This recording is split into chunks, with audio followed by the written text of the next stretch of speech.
పురంలో అంధత్వ నివారణ ధ్యేయంగా Lions club ఆధ్వర్యంలో నిర్వహించిన మెగా ఉచిత నేత్ర వైద్య శిబిరం విజయవంతమైంది.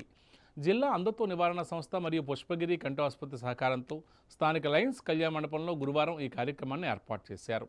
నేత్ర వైద్యాధికారి నగేష్ రెడ్డి పర్యవేక్షణలో జరిగిన ఈ శిబిరంలో పుష్పగిరి ఆసుపత్రి వైద్యులు డాక్టర్ యాళ్ల వివేక్, డాక్టర్ దివ్య మరియు డాక్టర్ నగేష్ రెడ్డిలు సుమారు 150 మంది బాధితులకు క్షుణ్ణంగా నేత్ర పరీక్షలు నిర్వహించారు.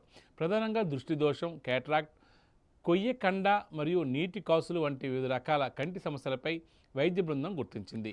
ఈ శిబిరంలో కేటరాక్ట్ మరియు కొయ్యకండ సమస్యలతో బాధపడుతున్న 30 మందిని గుర్తించి వారిని ఉచిత శస్త్రచికిత్స నిమిత్తం పుష్పగిరి కంటి ఆసుపత్రికి తరలించారు. వీరికి వచ్చే శుక్రవారం ఆపరేషన్లు నిర్వహిస్తామని లయన్స్ క్లబ్ అధ్యక్షులు డాక్టర్ చలపతిరావు మరియు కార్యదర్శి నాయుడు వెల్లడించారు. అలాగే దృష్టిలోపంతో బాధపడుతున్న మరో 40 మందికి త్వరలోనే ఉచితంగా కళ్ళజోళ్లు పంపిణీ చేస్తామని ఆసుపత్రి సీఈఓ రాజేశ్వరరావు తెలియజేశారు. ఈ సేవా కార్యక్రమంలో డాక్టర్ ఈశ్వరరావుతో పాటు లయన్స్ క్లబ్ సభ్యులు, ఆసుపత్రి సిబ్బంది పాల్గొన్నారు. పార్తీపురం లయన్స్ క్లబ్ ఆధ్వర్యంలో ఈరోజు మెగా ఉచిత నేత్ర వైద్య శిబిరం జరుపుతున్నాం. మన పరిసర ప్రాంతాల అంధులకు ఎంతో ఉపయోగంగా ఉండాలని కొన్ని సంవత్సరాలుగా ఫ్రీ ఐ క్యాంప్స్ చేస్తున్నాం. వేల మందికి కంటి చూపు ప్రసాదించడం జరిగింది. ఇప్పుడు వచ్చిన ఆధునిక శస్త్రచికిత్సలు కూడా మేము ఇక్కడ నిర్వహిస్తున్నాం.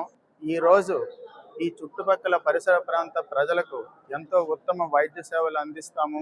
ఈరోజు క్యాంపులో విజయనగరంలోని పుష్పగిరి కంటి ఆసుపత్రి వైద్యులు, వారి సిబ్బంది వచ్చి ఆధునిక పరికరాలు పట్టుకొచ్చి ఇక్కడ రోగులందరికీ ఉచితంగా వైద్యం చేయడం జరుగుతుంది. ఆపరేషన్ అవసరమైన వారికి పుష్పగిరి కంటి ఆసుపత్రికి ఉచితంగా పంపించి ఆపరేషన్లు, మందులు ఇచ్చి మళ్ళీ ఇక్కడ వాళ్ళని దింపడం జరుగుతుంది. ఈ అవకాశాన్ని అందరూ ఉపయోగించుకోవాలి. ఈరోజు జరిగిన ఈ శిబిరానికి సుమారు 110 మంది రోగులు వచ్చారు. వాళ్ళందరికీ ఉచితంగా నేత్రాలు పరీక్షించి వారికి తగిన సలహా ఇవ్వడం జరుగుతుంది. ఆ తర్వాత కూడా ఏమైనా నేత్ర సంబంధ వ్యాధులుంటే వాళ్ళు తప్పకుండా పుష్పగిరి కంటి ఆసుపత్రికి వెళ్ళొచ్చు. వాళ్ళు అందరినీ ఆదరిస్తారు, చక్కని వైద్య సేవలు అందిస్తారు.